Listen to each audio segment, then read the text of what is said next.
Welcome back to Inside City Hall. Amazon is expanding here in the city, and that's led to a renewed debate over the company's place in New York and more broadly over how the city attracts businesses. The online retailer is leasing 335,000 square feet of office space in Hudson Yards. This comes after the company's aborted attempt to open an expanded campus in Queens. Joining me now to talk more about this is Queens State Senator Michael Gianaris. He was one of the loudest voices against Amazon moving to his district, and his opposition was central to the company's decision to pull out of the deal. Senator Gianaris joins us now from Albany. Good evening, Senator. Good to see you. Good evening, Errol. I think for people who were in favor of Amazon coming, they understand the deal's dead, the land is going to be used differently, the jobs are not going to come, and so forth. Do you think, though, that Amazon's subsequent decision to rent a relatively small amount of space in Hudson Yards proves the wisdom of their decision to pull out? I do, not in and of itself, but it's just the beginning, and that's what people have to understand. A lot of folks are saying, well, it's 1,500, not the 25,000, but it is just the beginning by their own admission. Their own statement announcing the fact that they were coming to Hudson Yards said that they intend to continue growing. And of course, that's always what they were going to do, because they were going to come to New York, they were going to grow these jobs here. They were just trying to get paid while they did it. And what we managed to avoid is subsidizing to the tune of $3 billion in incentives and straight cash subsidies, a project that was going to create jobs that are coming to New York anyway. Well, I mean, we know that a fair amount of subsidy went into the creation of Hudson Yards. So indirectly, they're already benefiting from it. And it seems like small subsidy, small number of jobs, the logic is still there, right? A big subsidy might lead to a larger number of jobs. Well, first of all, I'm not a big fan of the way Hudson Yards was subsidized either, but you could parse it out. There's very big differences between the two. Much of the subsidy for Hudson Yards was in the form of things that were actually public works. A subway line being extended, or over $1 billion in parkland. If anyone was talking about Long Island City getting a new subway line and $1 billion in parks, that would have been a very different conversation than the one we had. But every single dollar of subsidy that was going into the proposal in Long Island City was just going straight to Amazon's bottom line. It was going to have no direct public benefit at all, and that's a very big difference. I mean, I talked recently with a labor leader who was in favor of the deal as proposed, not because he thought it was perfect, but because, in his words, in labor, all we do is negotiate. Negotiating is what we do at the bargaining table and in every other way. That, you know, any deal can be changed if people don't like it. Was that your thinking on that, or you just thought it was not worth trying to work something out? Well, I'll just remind people that it was Amazon that took their ball and left. And so we had made clear that the deal that was presented to us as a take it or leave it, negotiated in secret between the state and the city and Amazon, was unacceptable to our community. And rather than engage in a discussion that would have been more productive, they decided to leave. So that's on them. The mayor's made it clear that that's how he views what happened. He was more directly involved in talking to them than I was. So I happen to agree with that viewpoint, that they didn't have any interest in being a good neighbor, talking to the community they wanted to enter in a real way.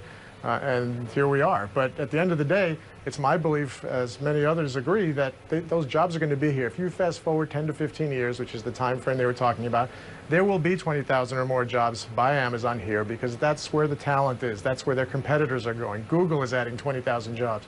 Facebook just announced office acquisition twice as big as the one Amazon announced. The talent pool is here. The industry is coming here. Amazon had no choice but to come here. The problem was the people making the deal on our behalf didn't recognize the value New York provided and made a really bad deal. Okay, I mean, what happens with that parcel in your district? Are there alternative plans that will do anything comparable as far as economic development? Well, as an initial matter, what's happening at this point forward is what should have happened all along, which is it's following the normal city land use process, which was bypassed as part of the Amazon proposal. And so my understanding is representatives of the city council and the landowners in that area are currently talking. They've set up some mechanism to solicit community input at the front end. So hopefully that leads to a result that's more consistent with what the neighborhood wants. Let me switch topics to why you and your fellow members of the Democratic Conference are holding a retreat in Albany. We're getting ready to go into a new legislative year. The early word seems to be that we could be facing a state deficit as large as $6 billion. What are the preliminary plans on how to deal with that? Well, it's a very sizable deficit. I don't know if we agree on the exact number, but everyone agrees there's going to be a sizable number that we have to overcome.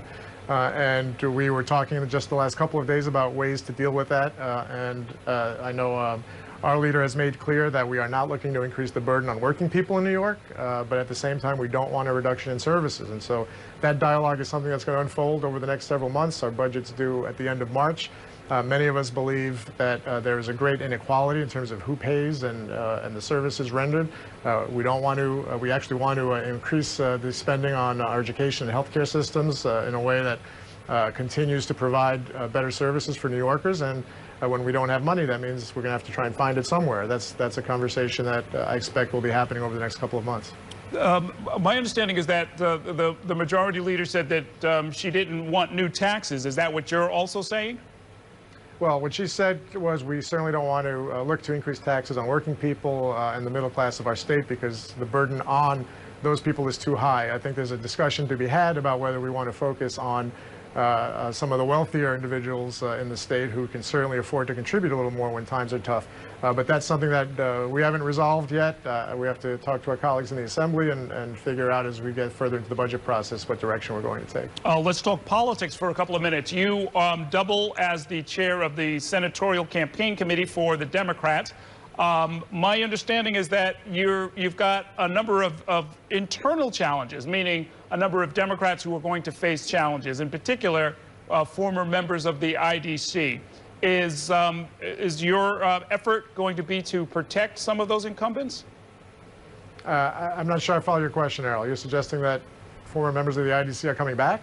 No. I mean, what I've heard is that there were former members of the IDC who are still members of your conference. I'm talking about people like Senator Carlucci, Senator Savino. And there was talk about giving all of them primaries, those who, you know, the same folks who didn't like their colleagues in the old IDC. Right. Well, Senator Carlucci has announced that he's running for Congress, that he is in the Nita Lowey district, and so he'll be departing the Senate one way or the other to seek a congressional opportunity for himself. Senator Savino is with our conference, and she has been a good member of our conference in our first year in the majority, and so I don't know. It's a democracy. People can choose whether they're going to run against them or not, but we as a conference are not involving ourselves in any primaries throughout the state, whether it's against former members of the IDC or not. We are focusing our efforts on winning additional seats in November and protecting the seats we have in the general election. I read that there are two seats, I guess in the 60th and the 61st up in western New York in the Buffalo area, that you're looking to make some gains? Well, what's interesting is the Republicans came off the last election with 23 members to our 40. We already have seen just in the last year 7 of them either already leave or have announced that they're leaving. So fully a third of the Republican conference is already out the door. And we expect there's going to be more announcements of departures. So they see what we see. There are tremendous opportunities for Democrats, especially in a year where Donald Trump is on the top of the ticket.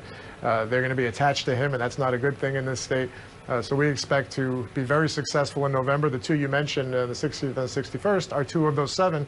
One of them is running for a congressional race in the Buffalo area, and the other just straight up retired, as many of them are doing. They're seeing that it's time to head for the exits because their chances of retaking the majority are slim to none.